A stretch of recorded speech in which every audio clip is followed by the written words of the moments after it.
यमराज ने भेजा है बचाने के लिए, ऊपर जगह नहीं है जाने के लिए, हेलमेट और सीट बेल्ट का प्रयोग करें।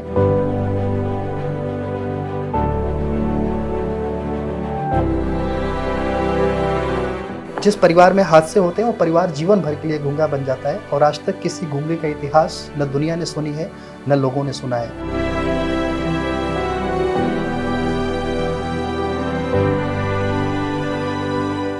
मैं हेलमेट हमेशा पहन के किसी राज्य वहाँ पहुँच रहा हूँ तो सिर्फ मेरा ही रहता है कि आप अगले दिन एक योद्धा बने, क्योंकि सड़क दुर्घटना एक अदृश्य युद्ध है जिसके खिलाफ हमें एक लड़ाई लड़नी है।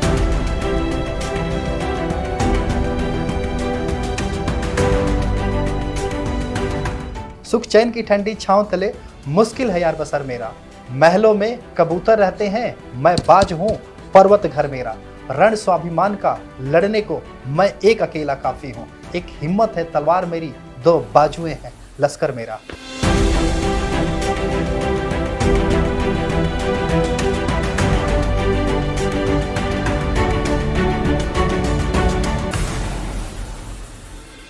यमराज ने मुझे भेजा है बचाने के लिए, ऊपर जगह नहीं है जाने के लिए। अरे भाई, ये मैं नहीं कह रहा हूं, बल्कि एक गाड़ी के पीछे स्लोगन लिखा हुआ था, और जब इस स्लोगन को जानने के लिए मैंने गूगल में सर्च किया तो पता चला कि ये तो एक बहुत बड़ी शख्सियत का स्लोगन है जो एक बहुत बड़ी मुहिम चला रहा है। वो मुहिम जो सरकार हर बार चलाने की बात करती है लेकिन लोग उसको अमल में नहीं ला पाते, और एक व्यक्ति जब रोड पे उतरा तो नतीजे बदल गए। हर बार विश टॉक के सेगमेंट में मैं या तो किसी ऐसी शख्सियत को लेकर के आता हूं या फिर कोई ऐसी स्टोरी लेकर के आता हूं जो लोगों की सोच बदल दे।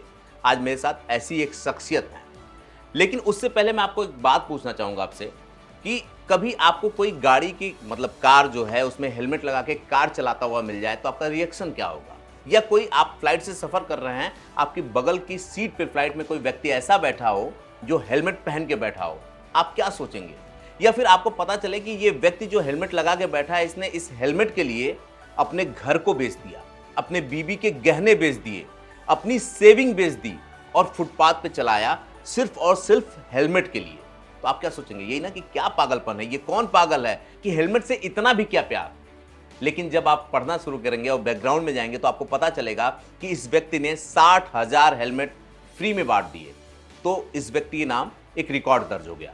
उसके बाद फिर आपको पता चलेगा कि इस व्यक्ति ने 35 लोगों की जिंदगी बचा दी जो मौत से बाहर चले आए, और उनके घर में जहां भगवान की फोटो लगी है उस बीच में इस शख्स की फोटो लगी है। चलिए, मैं भूमिका बहुत बड़ी नहीं करता क्योंकि इतने काम है कि गिनाना शुरू करूंगा तो 1 घंटे से ज्यादा का एपिसोड हो जाएगा। सीधे मैं उनसे मिलवाता हूं और फिर हम बात करते हैं, और आपको पता चलेगा कि अगर आपकी सनक, आपकी जिद, आप उस पर तुल जाएं तो अपनी घर की स्थिति, अपनी स्थिति नहीं बल्कि समाज और दुनिया की स्थिति भी बदल देंगे। दुनिया की इसलिए कि आज कई देश के लोग इनसे मिलने आते हैं और इनसे ये कहते हैं कि ये मुहिम तो हमारे यहाँ भी होनी चाहिए। बहुत बहुत धन्यवाद। मेरा इंट्रो बड़ा हो गया क्योंकि मैं सोच रहा था क्या छोड़ूं, क्या बात करूं, क्योंकि इतनी सारी चीज़ें कहने के लिए हैं, क्योंकि मुझे पता है कि जब हम लोग बात करेंगे तो बहुत कुछ छूटेगा। ये मेरी लालच थी कि शो में जो है कि सारी चीज़ें आ जाएं। लेकिन बहुत बहुत धन्यवाद। धन्यवाद सर्वेश जी, आपने इतने अच्छे तरीके से पागल के बारे में आपने बताया। मैं भी सोच के दंग था कि हाँ, लोगों को ऐसे ज़्यादा कुछ बता देंगे, तो ये तो मैं आपके सामने ही हेलमेट लगा के भी बैठा हूँ। आप कार में जो जिक्र करते हैं, मेरे कार के पीछे जो सर ने संदेश जो दिया, एक्चुअली वो उसके पीछे मकसद ये रहता है कि लोग हमसे पूछते हैं कि भाई कार के अंदर हेलमेट क्यों, तो मुझे वो स्लोगन लिखवानी पड़ी। स्लोगन ये है कि यमराज ने भेजा है बचाने के लिए, ऊपर जगह नहीं है जाने के लिए, हेलमेट और सीट बेल्ट का प्रयोग करें। ताकि सड़क पर देखते हैं कि कार वाले लोग 20 लाख की गाड़ी लेके चलेंगे, 50 लाख की गाड़ी लेके चलेंगे, जो सीट बेल्ट नहीं लगाते हैं, तो वो मुझे देख के जिस प्रकार स्माइल करते हैं तो मैं ऐसे इशारा करता हूँ तो वो ऐसे करके प्रणाम करके हमें ही लगा लेते हैं। तो यही है कि मैं उनको एक मैसेज दूँ। और बाकी भाई साहब, आज जो हमारे सड़कों पर जो देखते होंगे कुछ लोग हेलमेट ले करके भी एहसान कर देते हैं, वो हाथ में टांग के लेके चलते हैं। तो जब मुझे कार में देखते हैं तो मेरा मकसद यही रहता है कि भाई पीछे वही गाड़ी के पीछे जो संदेश लिखा हो उसको देखें और फिर हेलमेट लगा लें। और गाड़ी में हेलमेट भरा हुआ रहता है, जैसे हर दिन सड़कों पर 100 हेलमेट भर के लेके चलता हूँ, तो जो सामने वाला जो सड़क पर जिसको मैं देखता हूँ कि जिसके जूते में जो पैरों में जो जूते या चप्पल क्या पहना है या उस तरह का, या सामने वाला संगर, कभी कभी उसको बोलता हूँ कि भाई आप अपनी किडनी मुझे बेच दोगे क्या, आप मतलब 50,000 में या कुछ। बोलते भाई क्या बात कर रहे हो, तो बोला अरे भाई आप सड़क पर अभी मरोगे तो आपके कुछ भी शरीर का क्या पता, पोस्टमार्टम जब होंगे या कुछ भी चीज़ें, वो दूसरों के काम भी नहीं, या मतलब कहीं ना कहीं आप उसके लिए एक अपने शरीर का कुछ भी, एक बूंद खून भी देने के लिए तैयार नहीं हो, लेकिन अगले ही पर सड़क हादसा अगर हेलमेट नहीं पहने हो तो कुछ भी हो सकता है। तो जस्ट लाइक मैं उन्हें गाड़ी से निकाल के हेलमेट देता हूँ ताकि एक सड़क दुर्घटना के खिलाफ एक लड़ाई लड़े।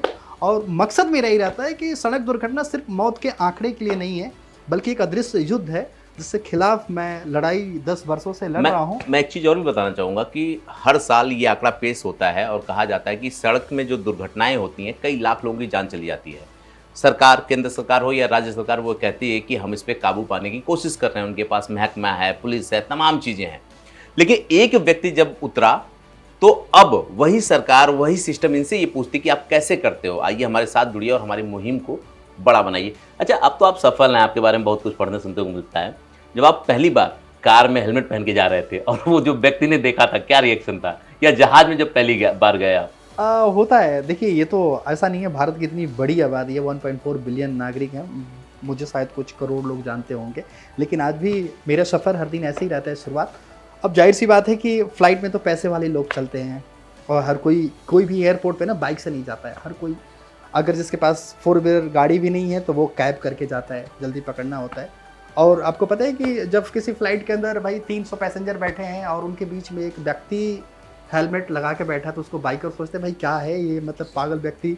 या पहले तो वेटिंग एरिया में जब हम रहते हैं तो लोग देखते हैं, क्योंकि सीआईएसएफ वाले तो जानते हैं मैं ऐसा व्यक्ति हूँ कि जो भारत के किसी भी एयरपोर्ट, किसी भी स्टेट में सफ़र करता हूँ तो लोग मुझे जानते हैं, वो भी सम्मान, वो भी सेल्फी लेते हैं। लेकिन जो मेरे पीछे लाइन में लगा रहता है या बैठ रहा था तो उसकी ना बड़ी वो सस्पेंस रहती है कि इस पागल पीके को मतलब क्या ऐसे कौन लोग हैं? पागल पीके क्यों हो? पीके क्यों है, ऐसा क्या है? नहीं, आपने इसको पीके नाम क्यों दिया? किसी ने बोला क्या? लोगों ने मूवी देखी है ना, वो एक्चुअली हमारे यहाँ आमिर खान की मूवी वो बहुत पॉपुलर थी, लोग उसी तरह सोचते हैं, क्योंकि वो मुझे बताते हैं बाद में कि वो क्या सोच रहे थे मेरे बारे में। अच्छा। क्योंकि उनके अंदर क्यूरियोसिटी होती रहती है कि भाई ये हेलमेट लगा के, कभी कभी तो मैं लैंडमार्क भी बन जाता हूँ, लोग कहते हैं जो हेलमेट मेट्रो स्टेशन में कि हेलमेट व्यक्ति लगा खड़ा है ना, मैं वहीं बगल में खड़ा हूँ। तो वो नहीं जानते हैं। तो फिर अब जब एयरपोर्ट पर उनकी क्यूरियोसिटी, जब कोई सामने वाला व्यक्ति आकर के सेल्फी लेता है फिर देन जाता है, तो उनकी और बड़ा वो होता है भाई ऐसा क्या है, इसने हेलमेट लगाया तो लोग सेल्फी क्यों ले रहे हैं। तो अब मेरे से नहीं, वो उनसे पूछते हैं, तो वो व्यक्ति बताता है कि यार ये बहुत रोड सेफ्टी में काम का हेलमेट बांटते हैं, हेलमेट मैन है, गूगल कर लीजिएगा। तो जब वो करते हैं तो वो मेरे बारे में बहुत कुछ जाते हैं। कोई ऐसा वाकया जो बड़ा यादगार हो? हाँ, वाकया कई बार मैं जैसे फ्लाइट में गया, कभी पायलट भी बोलते हैं भाई हमारे बीच हेलमेट मैन ऑफ इंडिया हैं, क्यों है, देखिए करोड़ों के हेलमेट बांट चुके हैं, 60,000, आखिर ऐसा क्यों। तो मैं वो भी बोलते हैं कि भैया आप बताएं ऐसा क्यों करते हैं। मैं लोगों से यही कहता हूँ कि भाई सड़क पर चल रहे हैं, एक 4 व्हीलर जो गाड़ी है उसने कितना स्पेस लिया हुआ है, और मेरा इस वक्त भी जो हेलमेट लगा करके आने का रीज़न यही है कि आप जब भी आपका डेस्टिनेशन पूरा होगा तो आप अपनी विंडो से ना हाथ को बाहर निकालिए। क्यों बाहर निकालिए? क्योंकि इसका भी रीज़न, हमारे भारत की सड़कों पर 1 घंटे, अभी हम 1 घंटे यहाँ सेशन कर रहे हैं, 1 घंटे में हमारे सड़कों पर 20 लोगों की मौत हो रही है, और उनमें से 8 लोग वो होते हैं जो बिना हेलमेट के होते हैं।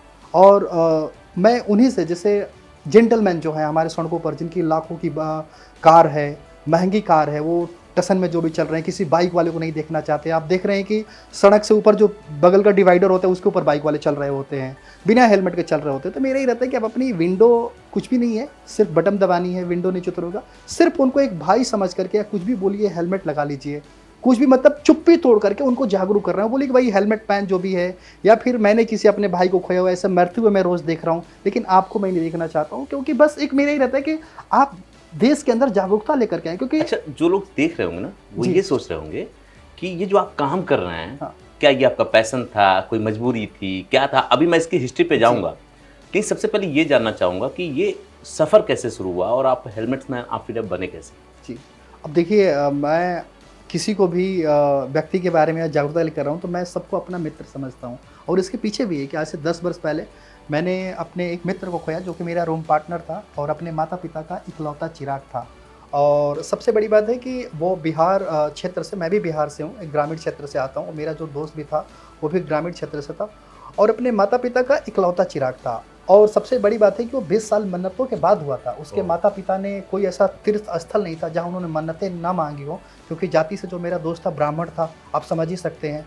वो कृष्ण भगवान के बहुत, माता जी जो भी बहुत पुजेड़ी थे, तो इसलिए जब बेटा भी पैदा हुआ तो उसने उसका नाम कृष्ण ही रखा। तो जो मेरे दोस्त का नाम कृष्ण कुमार ठाकुर वो चीज़ें था। तो अब क्या है कि बड़े एक अपने बच्चे के लिए उन्होंने बचपन से सपनों के लिए सब कुछ किया। उन्होंने यहाँ तक कि कर्ज लेकर के भी बैंक लोन से दिल्ली जैसे मतलब शहर के अंदर पढ़ाई करने के लिए भी भेजा, जो कि मैं भी, मेरे भी माता-पिता ने संघर्ष करके यहाँ भेजा हुआ था। और नोएडा एक्सप्रेसवे नया-नया बना था, 2014 की बात है, और जो कि उस सड़क पर हेलमेट ना लगाने की वजह से सिर्फ पीछे वाली किसी गाड़ी ने टक्कर किया और सीधे अस्पताल में गया। और अस्पताल में जाने के बाद क्या होता है कि सर आज के डेट में हमारे भारत के अंदर 70% आज वो भी परिवार हैं जिनको मेडिकल इंश्योरेंस क्या है, एक्सीडेंटल इंश्योरेंस के बारे में भी नहीं पता है, और न ही किसी के पास कोई इलाज के नाम पे कोई सेविंग पैसा होता है। अब जब मेरे दोस्त को भी माता पिता को बड़ी मैंने हिम्मत से कॉल करके बताया, और अस्पताल में जाने के बाद 5 लाख का तुरंत हम लोगों ने दोस्तों ने इकट्ठा किया, तब तक अस्पताल ने कहा कि भाई 20 लाख रुपए की ज़रूरत है। और मैं पहली बार देखा कि एक 65 से 70 साल के माता पिता, मैं उनसे पहली बार से फ़ोन पे बात हुई थी, एक जुआ खेलने के लिए आए हैं एक अस्पताल के अंदर, इसी ग्रेटर नोएडा कैलाश के अंदर जो अस्पताल। और सिर्फ, और जितने भी रिश्तेदार थे सबको उन्होंने बोला कि भाई पूजा पाठ जो भी होती है हर घर में उन्होंने वो सब कुछ करवाना चालू कर दिया था। यहाँ तक कि अस्पताल में भी जब तक थी तब तक सिर्फ वो भगवान से उनसे उम्मीद थे कि बस किसी तरीके से, और भी लोग अस्पताल में थे वो लोग ठीक होकर के जा रहे थे। एक आशा थी हम लोगों की भी, दोस्तों की, कि भाई चलो हम भी अपने दोस्त को वापस लेकर के चलेंगे, क्योंकि उसको कहीं चोट नहीं लगी, सिर्फ हेड में ही चोट लगी थी। हमें लग रहा था कि नहीं हो जाएगा, लेकिन माता पिता जुआ हार गए, 20 लाख रुपए भी चला गया, और अपने बेटे की यहीं पर चिता जला करके चले गए। और जिस परिवार में हादसे होते हैं वो परिवार जीवन भर के लिए गूंगा बन जाता है, और आज तक किसी गूंगे का इतिहास न दुनिया ने सुनी है न लोगों ने सुना है।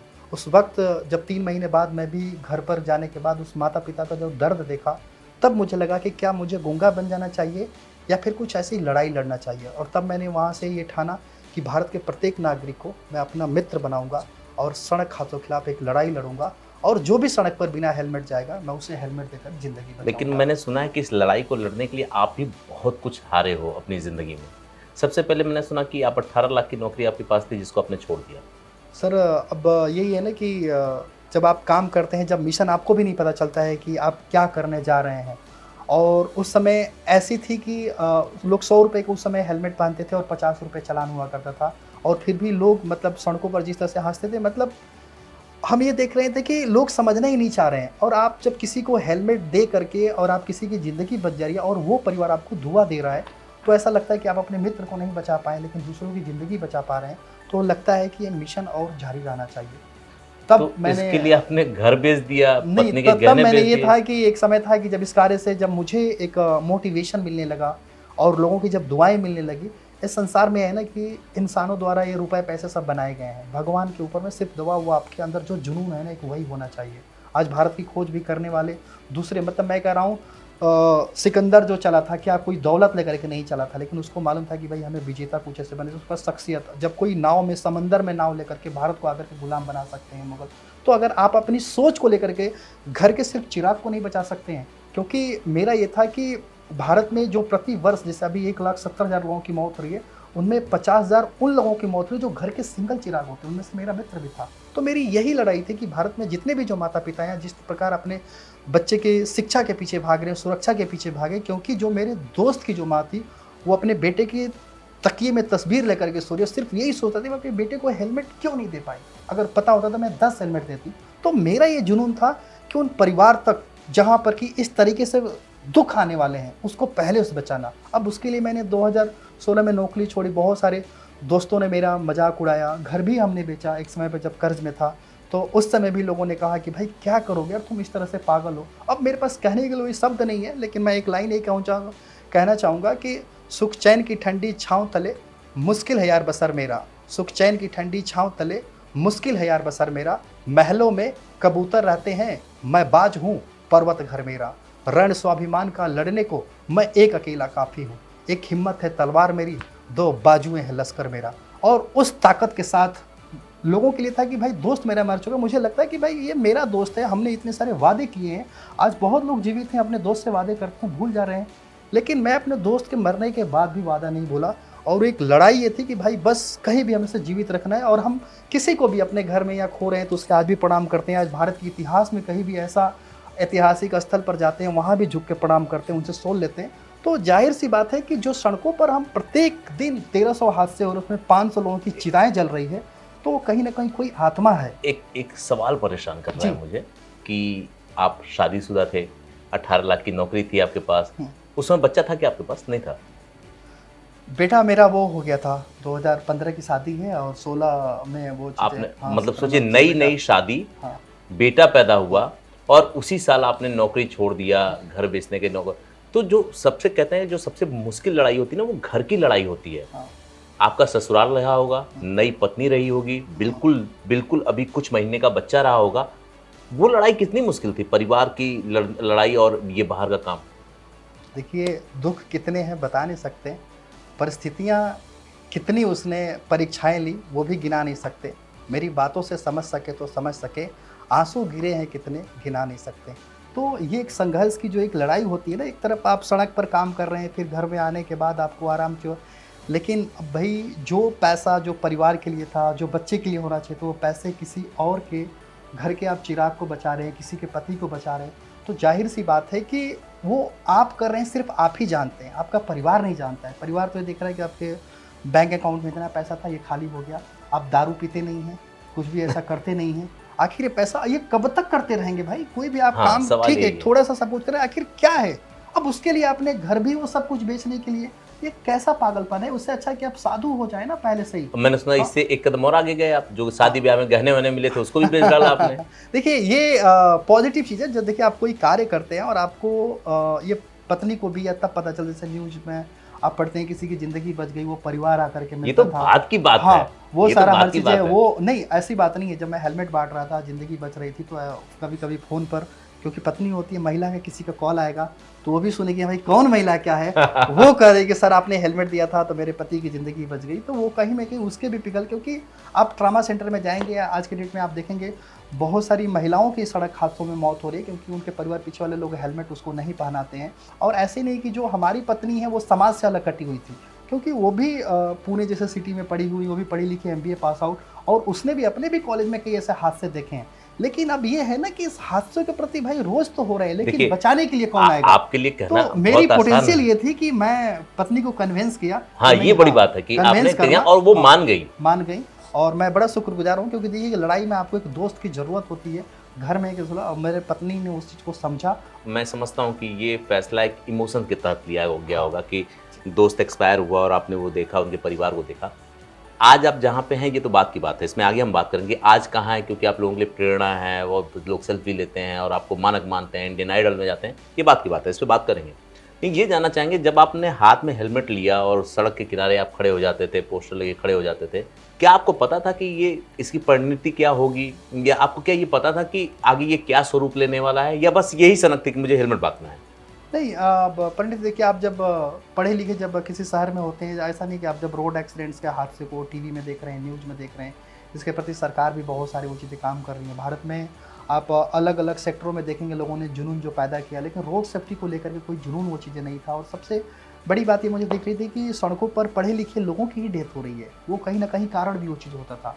और इसके लिए ऐसी बात नहीं है, मैंने ये देखा कि जो माता पिता, जैसे स्कूल के बाहर आप टॉप लेवल स्कूल की बात कर रहे हैं, वहाँ पर भी जो मैं पेरेंट्स को देखता था बिना हेलमेट के अपने बच्चे को पहुँचा रहे हैं, तो उनमें हर किसी में मुझे दिखता था कि अपना दोस्त है, ये भी इनके भी बच्चा का किसी दिन रोड का एक्सीडेंट होगा, शिकार होगा, फिर ऐसे होगा, इस पेरेंट्स को मैं कैसे कहूँ?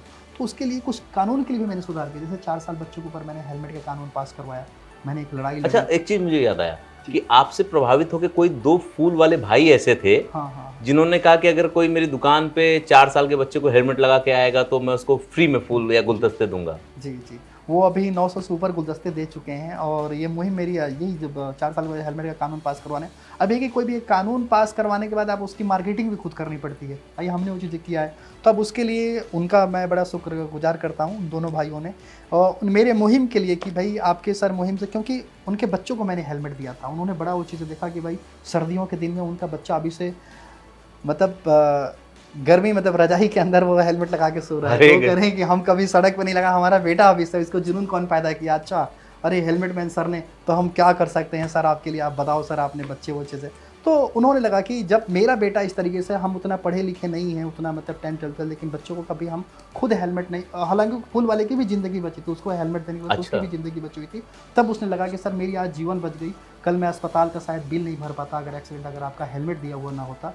मैं कुछ ऐसा ज़रूर करूँगा कि जब आज मेरी ज़िंदगी बची है तो मैं लोगों की ज़िंदगी बचाऊँ। अब ये मानना पड़ेगा कि भगवान कभी-कभी कुछ लोगों को ना किसी मकसद के लिए पैदा करता है। जैसे ये आपके ज़िंदगी का जो मकसद बना, और कोई ऐसा वाक़या आप बताना चाहेंगे हमें कि जब आप शुरुआत किए हों और आप हेलमेट लेके गए हों या किसी ने बहुत गंदा रिएक्ट किया हो या कुछ ऐसा जब आपको लगा हो कि नहीं यार ये क्या है? कभी और ऐसा टूटने ऐसे तो जैसा? बहुत बार होती है कि आप देखते हैं कि पुलिस चालान सड़कों पे काटती है और आप हेलमेट बाँट रहे हैं।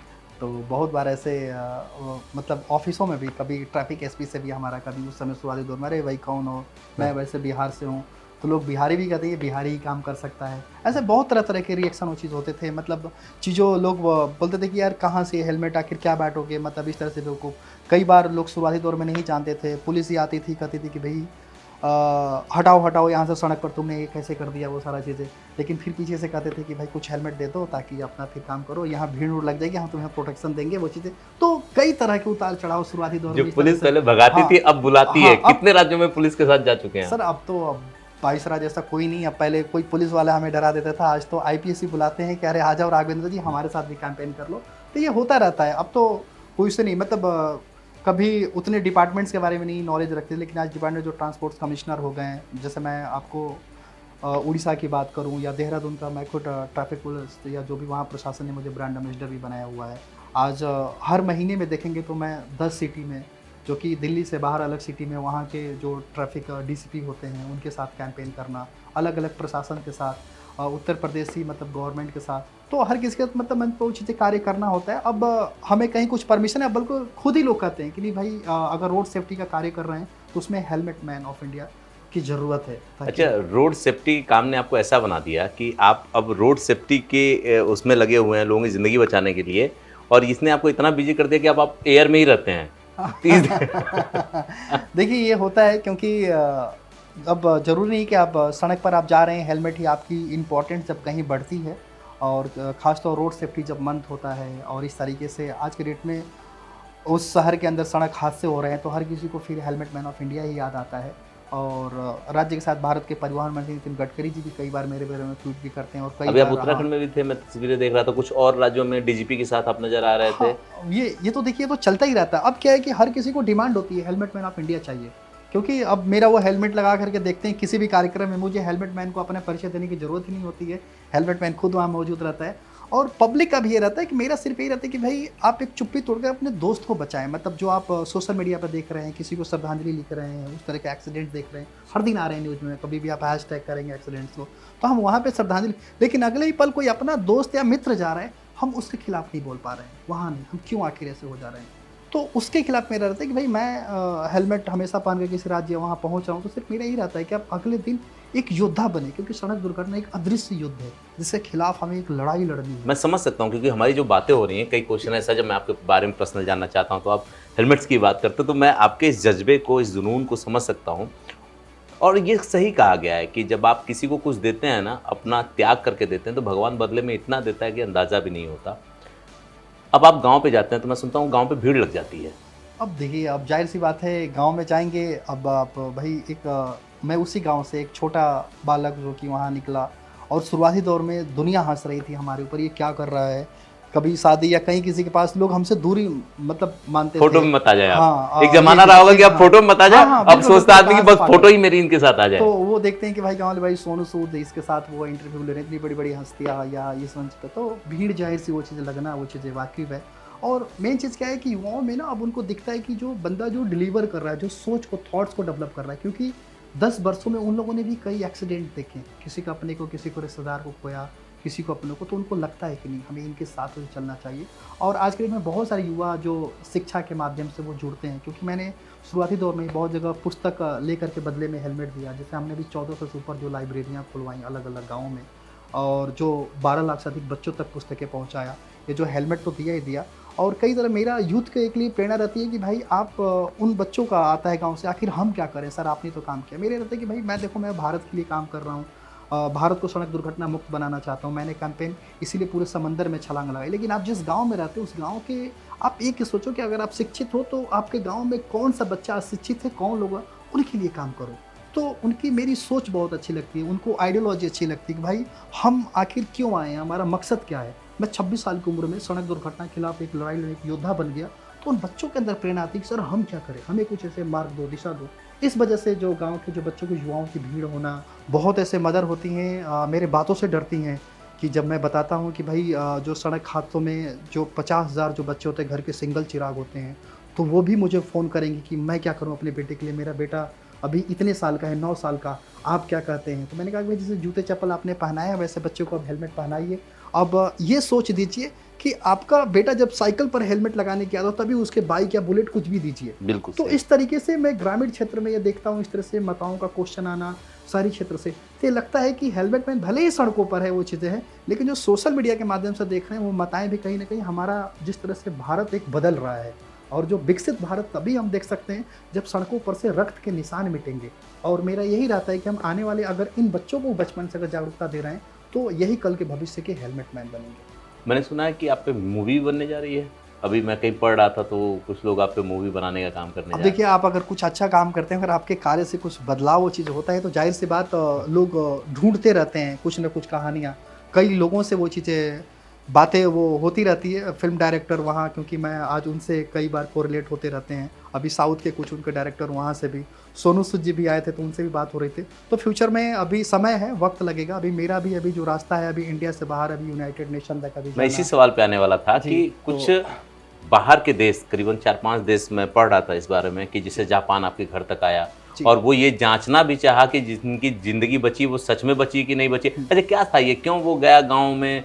जापान से कौन लोग थे वो आए हुए? एक्चुअली NHK न्यूज़ है, वहाँ की गवर्नमेंट्स की वो चीज़ है। तो वो लोग कह रहे सर हम आपके कार्य को 5 साल से मॉनिटरिंग कर रहे हैं और आप बड़े अच्छा काम कर रहे हैं। आपने एक अलग बदलाव अपने दोस्तों को होने के बाद, क्योंकि आज के डेट में और भी बहुत सारे वर्ल्ड लेवल पे एजेंसियाँ हैं जो मेरे कार्य को देखते रहती हैं। तो अब जैसे जर्मनी के भी न्यूज़ ने वो चीज़ें मेरी खबरें दी, इतना नहीं वो सोशल मीडिया पे इतने वायरल हो जाएंगे। अब वो लोग आए, उन लोगों करने के बाद उनका ये था कि आपने जो कैंपेन जो किया, किस तरीके से क्या-क्या रिवॉल्यूशन लेकर के आ रहे हैं। जैसे मेरा मशाल देखते हैं, मैं सड़कों पर जलाता हूँ अलग-अलग राज्य में, दिन में हेलमेट बाँट रहा हूँ, शाम को मशाल जल रहा हूँ।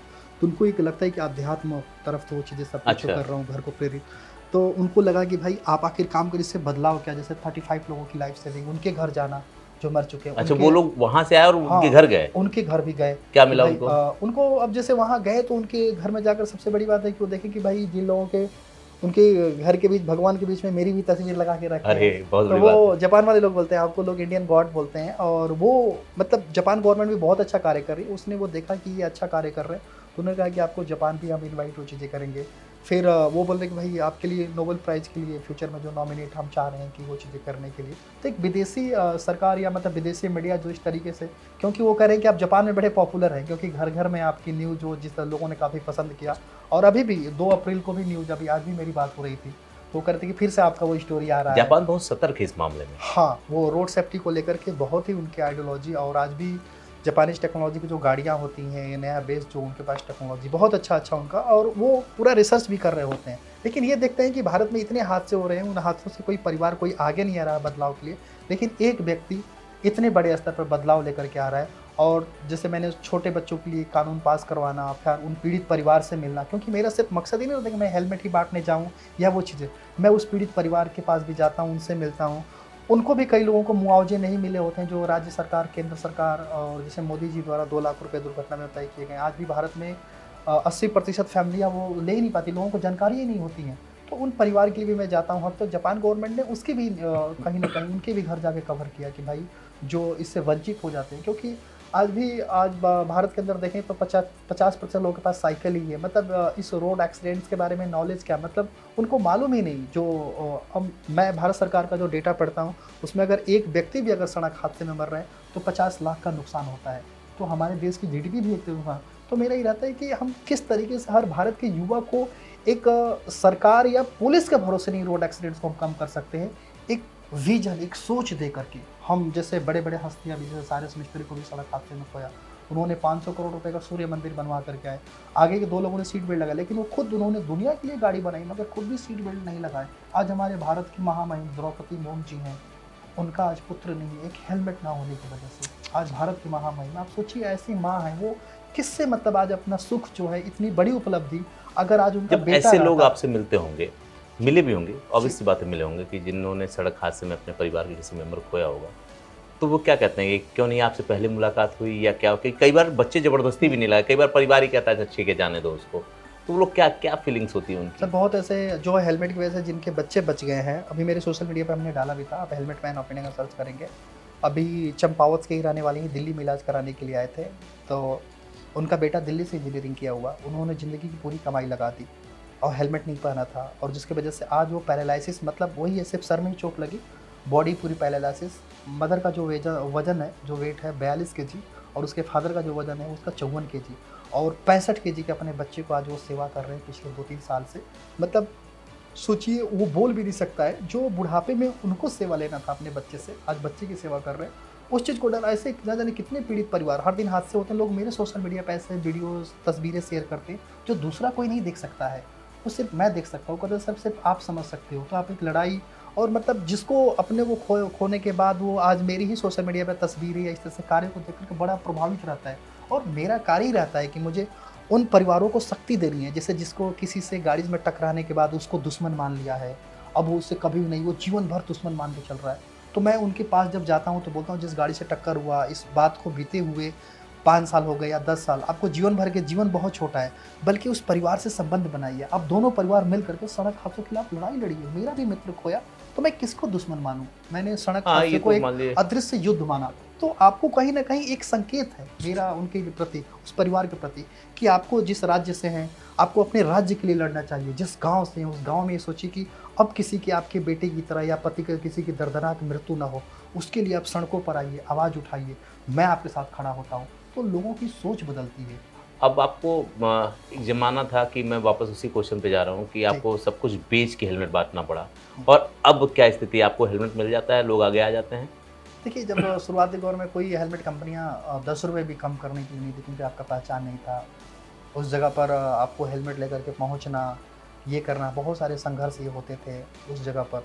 लेकिन आज के डेट में दौर में कुछ अलग ही है। अब कंपनियां ऐसी हैं, कहती हैं सिर्फ मेरा आप हेलमेट पकड़ लीजिए हाथ में, मतलब कोई 100% भी अब तो कंपनियां ऑफर करती हैं कि भैया आप सिर्फ मेरा ही हेलमेट बांटिए। अभी जैसे मैं IFL के साथ जुड़ा हूँ। मैं ये पूछने वाला था, आपका जो हेलमेट पहने बड़ा यूनिक, इस पे क्रॉस का चिन्ह बना हुआ है, तिरंगा अपना लगा हुआ है, जी। IIFL लिखा हुआ है, फिर एक कुछ वो स्कैनर टाइप का भी बना हुआ है। हाँ, बड़ा ये यूनिक हेलमेट ये है उनका आपका। IFL का, ये यूनिक नहीं है हेलमेट, वैसे ही है। देखिए, मैं तो कार में चलता हूँ, इस वजह से सामने फेस देता हूँ लोगों को हेलमेट, फुल फेस का ही हेलमेट देता हूँ।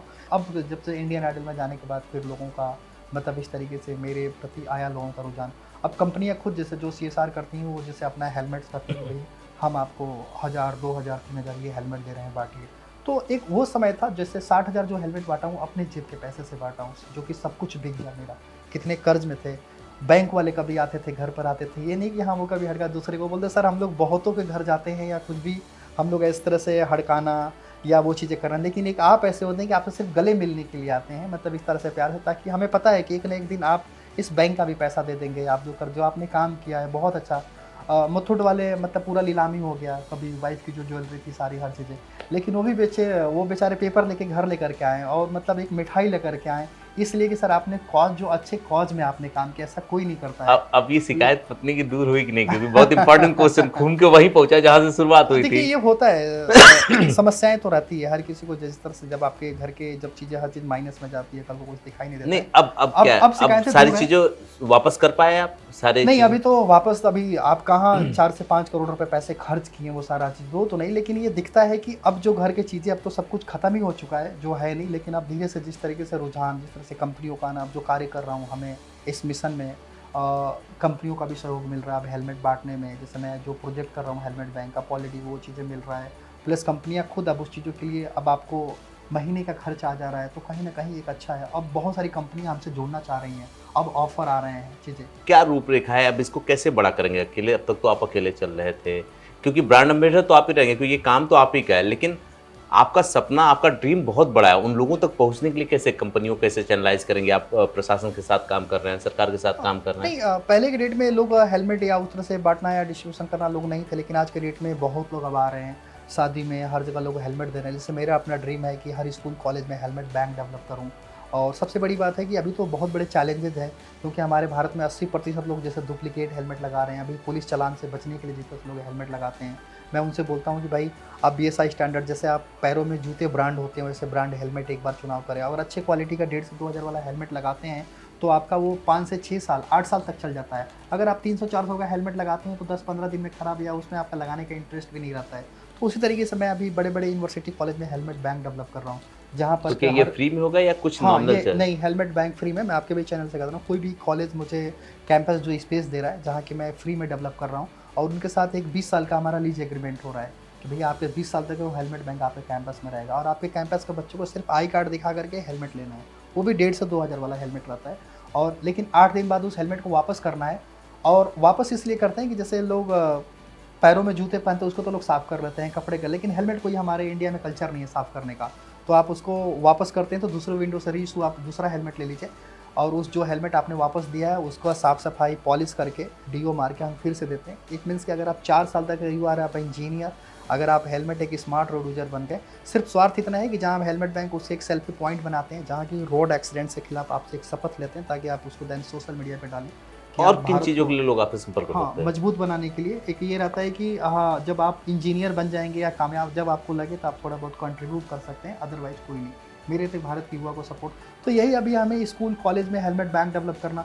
बाकी तो जैसे अलग अलग स्टेट में पुलिस भी कहती है कि भाई आप हमारे साथ कैंपेन करें, उनके साथ कैंपेन करें।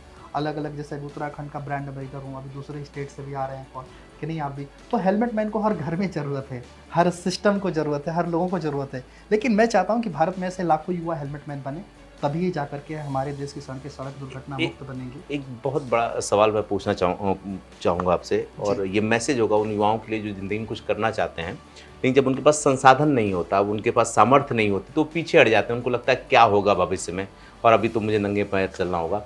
कोई अगर अपनी ज़िंदगी में, जैसे आपने हेलमेट्स के लिए मुहिम चलाई, कोई अगर किसी मुद्दे को लेकर के मुहिम चलाना चाहता है, वो सरोकार से जुड़ा हुआ है, और अगर वो टूटने लगे, हारने लगे, तो कैसे उसको अपने आप को पावर लेनी चाहिए, कैसे क्या करना चाहिए? तो देखिए, ज़िंदगी तो एग्ज़ाम तो लेती ही है। मेरे ही बहुत बार एग्ज़ाम सब कुछ लिए हैं। कभी आप ऐसे मतलब 2-2 दिन बिना खाए भी मतलब ऐसे समय हो जाते थे। ऐसे ना जब बाहर आप निकलते हैं और आप हेलमेट बाँटते हैं कि इतनी व्यस्तता एक तो काम की रहती है, प्लस आपको कोई सहयोग, कोई सड़क पर कोई आपके लिए गिलास कोई पानी लेके नहीं खड़ा रहता है, और आप किसी की जीवन बचाने के लिए खड़े हैं। जब आपकी कोई पहचान नहीं होती है, मैं वही कहता हूँ कि जो टूट रहा होता है ना, वो कहीं न कहीं अपने प्रयास में अपनी पहचान या उस तरह से बनाने में कहीं न कहीं अभी उस तरीके से वो प्रिपेयर तैयार नहीं हुआ है। और ऊपर वाला भी देख रहा होता है कि आप जब लड़ रहे होते हैं तो कितने प्रयास के साथ लड़ रहे हो, कितनी बाधाओं के साथ उसे लड़ रहे होते हैं। मैं कह रहा था मेरे लिए तो कोई भी नहीं आगे डायरेक्शन देने वाला था, हर कोई मेरे ऊपर मजाक ही उड़ाने वाले थे।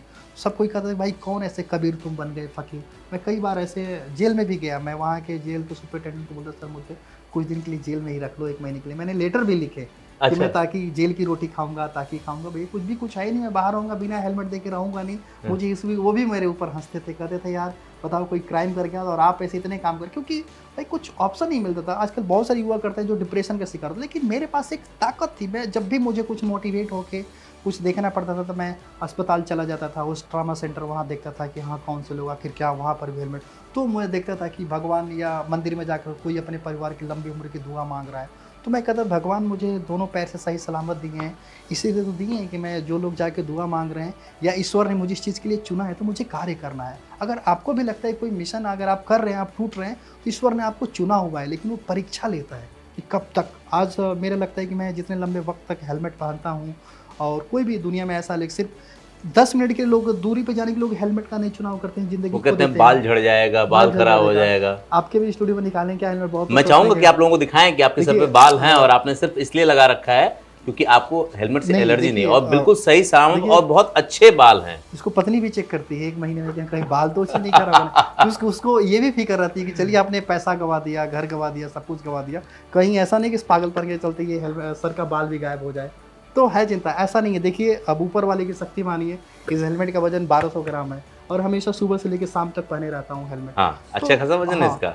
जी बिल्कुल वो चीज़ है। तो युवाओं को यही कहना चाह रहा हूँ कि मतलब आपका हाँ हेलमेट लगाने का चुनाव होना चाहिए। बहुत लोग ढीले ढाले से लगा लेते हैं। आप जब भी चलते हैं, जैसे पैरों में जूते फिट हैं उस तरीके सर में हेलमेट फिट होना चाहिए आपके हेड के बराबर, क्योंकि हेड मैपिंग होती है, हर साइज़ का होता है, बहुत लोगों को पता नहीं होता है। अगर वो पहनेंगे, क्योंकि आप सड़क पर चलते हैं तो आपका 30 kg का वजन बना लेता है सर, और आपका अगर ये हेलमेट टाइट नहीं रहेगा तो तो जाहिर सी बात है कि वो उसका hair फायदा नहीं होगा, फ्रैक्चर होगा, फायदा नहीं हाँ। होंगे, वो बाल आपके 40 साल में गंजे हो जाएंगे आप। लेकिन अगर आपके टाइट रहेंगे, आपने सही पहना हुआ है, तो दैट्स आपका एक अच्छी हमेशा बात ये है कि आपकी हेयर स्टाइल भी ऐसी है कि उसको कंघी करने की जरूरत नहीं, कितना भी हेलमेट लगा लो आप, वो बरकरार रहती है। नहीं, मैं छोटा रखता भी हूँ और कई बार तो साल में 4-5 बार ऐसे रिमूव भी करवा लेता हूँ बाल को, अच्छा। क्योंकि ये हेलमेट की वजह से सारा चीज़ अच्छा। है। तो ये भी रहता है, अब अपना अपना तरीका है, क्योंकि अब आदत हो गई है इसके बगैर। वैसे भी मैं आपको बताऊं कि मैंने पढ़ा था, बड़ी स्ट्रांग लाइन है, लोग कहते हैं कि जब आप कोई नई शुरुआत करने जाते हैं ना, तो सबसे पहले आपका मजाक उड़ाया जाता है। फिर अगर आप उस लाइन में आप सफल होने लगते हैं और आदमी आपका मजाक उड़ा करके आपको पीछे नहीं ढकेलता, तो फिर वही लोग आपका विरोध करते हैं। विरोध इसलिए करते हैं कि वो झूठे साबित हो जाएंगे और आप सच्चे हो जाएंगे। लेकिन उसके बाद भी आप नहीं रुकते, और आप जब सफल हो जाते हैं तो वो लोग आपके फॉलोवर्स बन जाते हैं। तो आपके साथ भी ऐसा हुआ होगा। हाँ, बहुत ऐसे देखिए लोग जाते हैं, भाई तुम मित्र बनाने के लिए हो, हेलमेट बांटने के लिए क्यों? तो मैं एक लाइन, एक बड़े अच्छा एक शायर की लाइन है, मैं वो सुनाना चाहूँगा। सबसे ना मिला करें इतनी सादगी के साथ, ये दौर अलग है, ये लोग अलग हैं, ये दुनिया वो नहीं है जो आप देखते हैं। अगर इस दौर में, इस दुनिया में आप दोस्त ढूंढने निकले हैं, तो आप बड़े ही नादान हैं, क्योंकि आप जहर की शीशी में दवा ढूंढ रहे हैं। क्या तो बात है। मेरा भी जो था कि मतलब जब शुरुआती दौर में मैं निकला था, तो मैं नादान, मतलब वो मुझे नहीं पता था कि मुझे भारत के लोगों की बचानी है, ये देश हमारा, जितने लोगों ने कुर्बानियाँ दी, मतलब इस देश को आज़ाद करने के हमारे स्वतंत्रता सेनानियों ने मतलब गुमनाम होकर के अंग्रेज़ों से लड़कर फांसी पर चढ़ गए।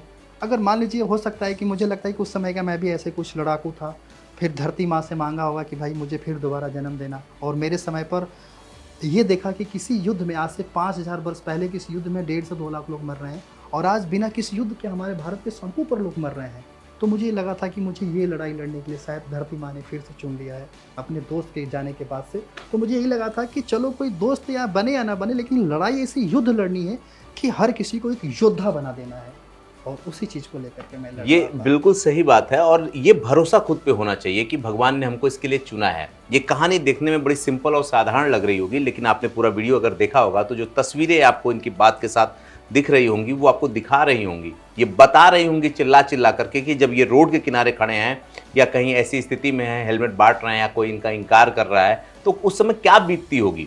जब बच्चा महज 6 महीने का हो और पत्नी की शादी हुए 1 से 1.5 साल हुए हों, तो उस समय अगर आप अपने घर अपनी पत्नी से ये बोलो कि मुझे अपने गहने दे दो, वो भी अरेंज मैरिज, जहाँ पे ना पत्नी आपको जानती है ना आप पत्नी को जानते हैं, तो उस समय क्या बीता होगा।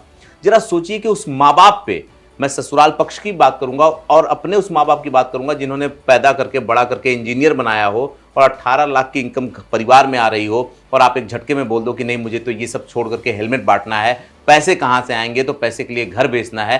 ये कितना पेनफुल रहा होगा। जरा सोचिए जब समाज ने रिजेक्ट किया होगा, जरा सोचिए जब समाज ने ये कहा होगा कि तुम तो पागल हो गए हो, तुम्हारा कोई भविष्य नहीं है और तुम पगला गए हो और इससे सब कुछ बर्बाद हो जाएगा, लेकिन आप अपने जिद पे अड़े हुए हों, और उसके बाद ये चीज़ें जब लौट के आएँ तो इतनी बड़ी आएँ कि अलग अलग राज्यों के लोग, बड़े बड़े पदाधिकारी इंतजार कर रहे हो कि आप उनके साथ फ़ोटो खिंचा लें, आप उनके ब्रांड एम्बेसडर बन जाएं। आप फ्लाइट में जाते हैं तो लोग फ़ोटो खिंचाते हैं, आप अपने रिश्तेदारियों में जाते हैं तो आपका फ़ोटो खिंचा के टैग करते हैं और कहते हैं कि ये हेलमेट्स मैन ऑफ इंडिया, ये हमारे रिश्तेदार हैं। तो वो क्या फीलिंग होगी। जरा गौर कीजिए उस पत्नी पे जो आते ही आते इतनी बड़ी सेक्रीफाइस किया हो अपनी ज़िंदगी में।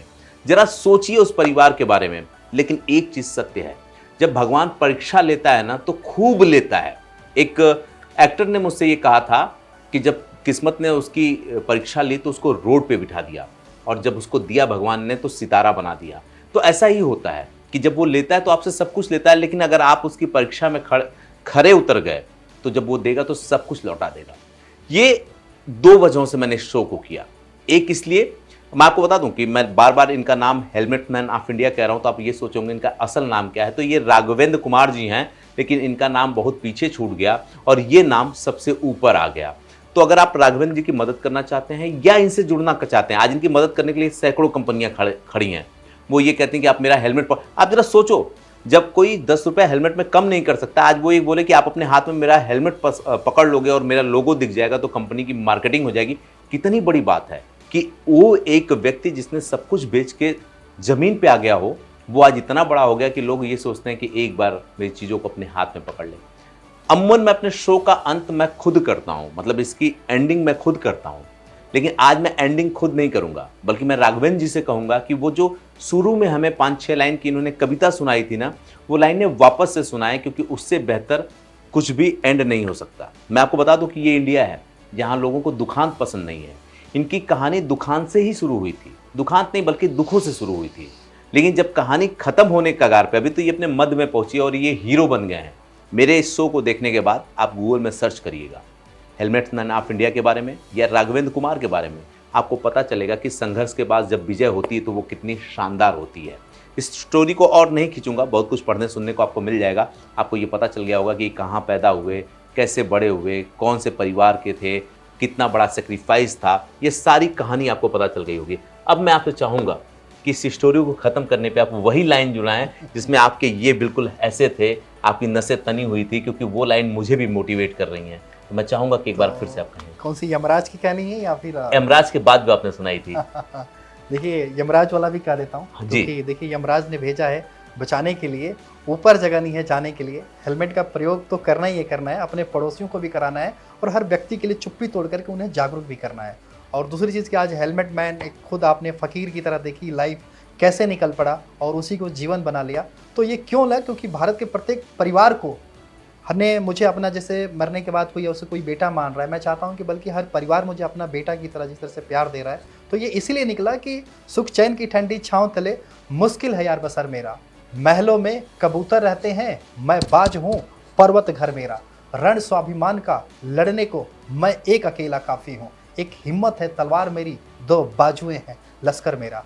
तो इस हिम्मत के साथ जो मैं लड़ाई लड़ रहा हूँ और सड़कों पर, और प्रत्येक दिन लड़ता रहता हूँ, क्योंकि मुझे नहीं दिखता कि इंसान देखे ना देखे, लेकिन मुझे लगता है कि सड़कों पर जो मरे जिन लोगों की आत्मा है वो मुझे प्रत्येक दिन बुला रही है, ताकि अब किसी जीवित व्यक्ति को मैं आत्मा ना बनने दूं, या जो लोग मुझे देख रहे हैं किसी बल्कि दुर्घटना का इंतजार ना करें कि उनके साथ कैसे हो फिर, या मेरी तरह एक योद्धा बन करके फिर लड़ाई लड़े, बल्कि ये ना हो। और बाकी बहुत कुछ है जो सर्वेश जी ने आपको बताई, और बाकी मेरे बारे में उन्होंने कहा है कि गूगल पे जाएंगे तो बहुत सारी अनंत कहानियाँ आपको भारत के 22 राज्यों के मिलेगी जो पिछले 10 वर्षों में मैंने संघर्ष किया हुआ है। और बाकी आपका जो क्या कहना है, अगर मेरे साथ अगर मित्र बनना चाहते हैं आप भी मेरे साथ, तो मैं आप सभी का वेलकम करता हूं। लेकिन दोस्ती का मज़ा तभी आता है जब हमसफ़र साथ में होता है, और आपका हमसफ़र वो है। मैं ये भी देखता हूँ भारत के युवा, अगर गर्लफ्रेंड कोई बात कहेगी सोना बाबू तो उसकी बात मान लेंगे, लोग दिन रात हेलमेट लगाएंगे, लेकिन कोई माँ कहेगी तो हेलमेट नहीं लगाते हैं। इस चीज़ को, सोच को चेंज करिए।